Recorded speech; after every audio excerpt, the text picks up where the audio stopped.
ഒരു കിളി ഇരുകിളി മുക്കിളി നാക്കിളി ഓലത്തുമ്പത്താടാൻ വാ, ഓലത്തുമ്പത്താടിയിരുന്നൊരു നാടൻ പാട്ടും പാടാൻ വാ.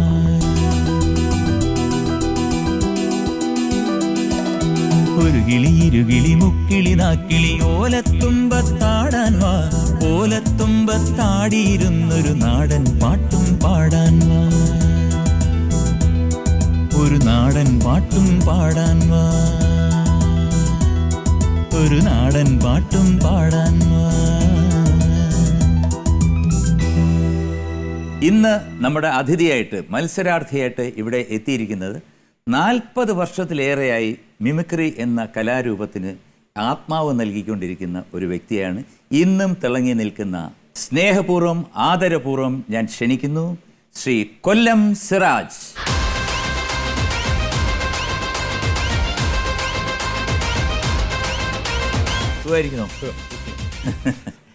ഒരുപാട് നാളായി കണ്ടിട്ട്. നമ്മള് എവിടെ വെച്ചായിരുന്നു? എറണാകുളത്ത് കുഞ്ഞളിയൻ അഭിനയിച്ചിട്ടുണ്ട്. അപ്പൊ അതിന്റെ ഓഡിയോ ലോഞ്ചിങ്ങിന് ഇതുപോലൊരു പ്രോഗ്രാമിനും വന്നിട്ട് ഒരു വർഷം ആവുന്നു. ഒരു വർഷം. ചേട്ടന്റെ പരിപാടി തുടങ്ങിയത് തന്നെ വളരെ സന്തോഷം. വളരെ സന്തോഷം സിറാജിന് എനിക്ക് എത്രയോ വർഷങ്ങളുണ്ട് അറിയാം.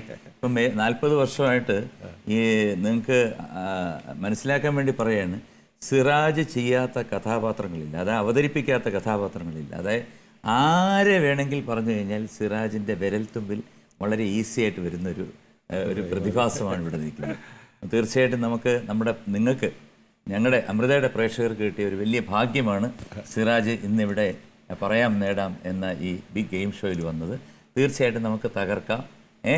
പുതിയ ഐറ്റംസ് വല്ലതും ഉണ്ടെന്നുണ്ടെങ്കിൽ ഈ ലോക്ക്ഡൗൺ പീരീഡ് എന്തെങ്കിലുമൊക്കെ ഉണ്ടായി കാണുമല്ലോ. ഒരുപാട് നന്ദിയുണ്ട് എന്നെ ക്ഷണിച്ചതിന്. ചേട്ടൻ്റെ കൂടെ ഇങ്ങനെ നിൽക്കാൻ കഴിഞ്ഞത് തന്നെ വലിയ സന്തോഷം. Take your oats. Thank you. അപ്പം സിറാജ്, എന്തൊക്കെയുണ്ട് മറ്റു വിശേഷങ്ങൾ? എന്ത് വിശേഷം? പ്രോഗ്രാമൊന്നും ഇല്ലാത്തതൊരു വിശേഷം, അങ്ങനെ ഒരു വിശേഷം. ഇപ്പം ശരിക്കും 40 വർഷമാണോ അതിനു മുമ്പ് തുടങ്ങിയോ?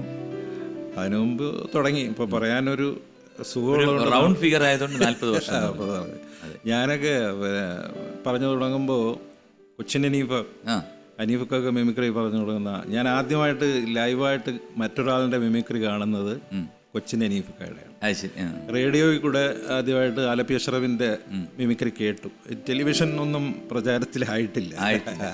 കൊല്ലത്തൊരു അവാർഡ് ഫംഗ്ഷന് ലാൽ ബഹദൂർ സ്റ്റേഡിയത്തിൽ അവാർഡ്, നസീർ സാറിന്. അപ്പോൾ നസീർ സാറിനെയൊക്കെ നേരിട്ട് കാണാൻ കിട്ടുക എന്ന് പറഞ്ഞാൽ ഭയങ്കര സംഭവമാണ് ആ കാലത്ത്. അപ്പോൾ നസീർ സാറൊക്കെ ഇങ്ങനെ സദസ്സിലിരിക്കുമ്പോൾ, നസീർ സാറ് ഒക്കെ പ്യൂമറൊക്കെ ഇങ്ങനെ സദസ്സിലിരിക്കുമ്പോൾ സ്റ്റേജിൽ നിന്നുകൊണ്ട് കൊച്ചിൻ അനീഫ എക്സ്ക്യൂസ് മീ നസീർക്ക എന്ന് പറഞ്ഞിട്ടാണ് ഓരോ താരങ്ങളെ വരുന്നത്. അതാണ് ഞാൻ ആദ്യം കാണുന്ന മിമിക്രി എന്താണെന്ന് എനിക്ക് പോലും അറിയാൻ വയ്യാത്ത ഒരു ഘട്ടത്തിലാണ് മിമിക്രി പറഞ്ഞത്. പ്രചാരത്തിലില്ലായിരുന്നു മിമിക്രി പണ്ട്. എനിക്കിപ്പോഴും ഓർമ്മയുണ്ട്, എൻ്റെ അമ്പലത്തിൽ തൈക്കാട് അമ്മൻകോവിൽ, എൻ്റെ അടുത്തായിരുന്നു എൻ്റെ കുടുംബ വീട്.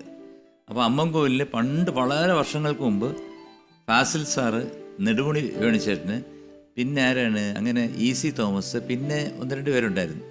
അവരൊക്കെ കൂടെ ഈ മിമിക്രി കാണിക്കാൻ വന്നിട്ടുണ്ട്. ഇവരെല്ലാം മിമിക്രി രംഗത്തുണ്ടായിരുന്നവരായിരുന്നു. ആലപ്പി അഷ്റഫ് ഞാൻ അന്ന് കേട്ടിട്ടുണ്ട്. ആലപ്പുഴയുള്ള എൻ്റെ ഒരു ബന്ധു പറഞ്ഞു, സിറാജിനെ പോലെ മിമിക്രി എന്നൊരു 2 ടീമുണ്ട്, ഫസിലൻ വേണു. അതെ, ഫസിലൻ വേണു, നെടുമുടി വേണും ഫാസിലും ഒക്കെ. അപ്പൊ എല്ലാവരുടെ ഉള്ളിലും ഒരു നർമ്മരസം ഉണ്ട് എന്നുള്ള കാര്യം സത്യമാണ്. അപ്പോൾ കേറി പാടാ മക്കളെ, സവാരി ഗിരിഗിരി, രാജമാണിക്യം, 3 സെക്ടർ, എല്ലാത്തിലും കൂടെ 10 ചോദ്യങ്ങൾ. ഓക്കെ, അപ്പോൾ കേറി പാടാ മക്കളെ നമുക്കൊന്ന് തുടങ്ങിയാലോ? തുടങ്ങാം. കേറി പാടാ മക്കളെ.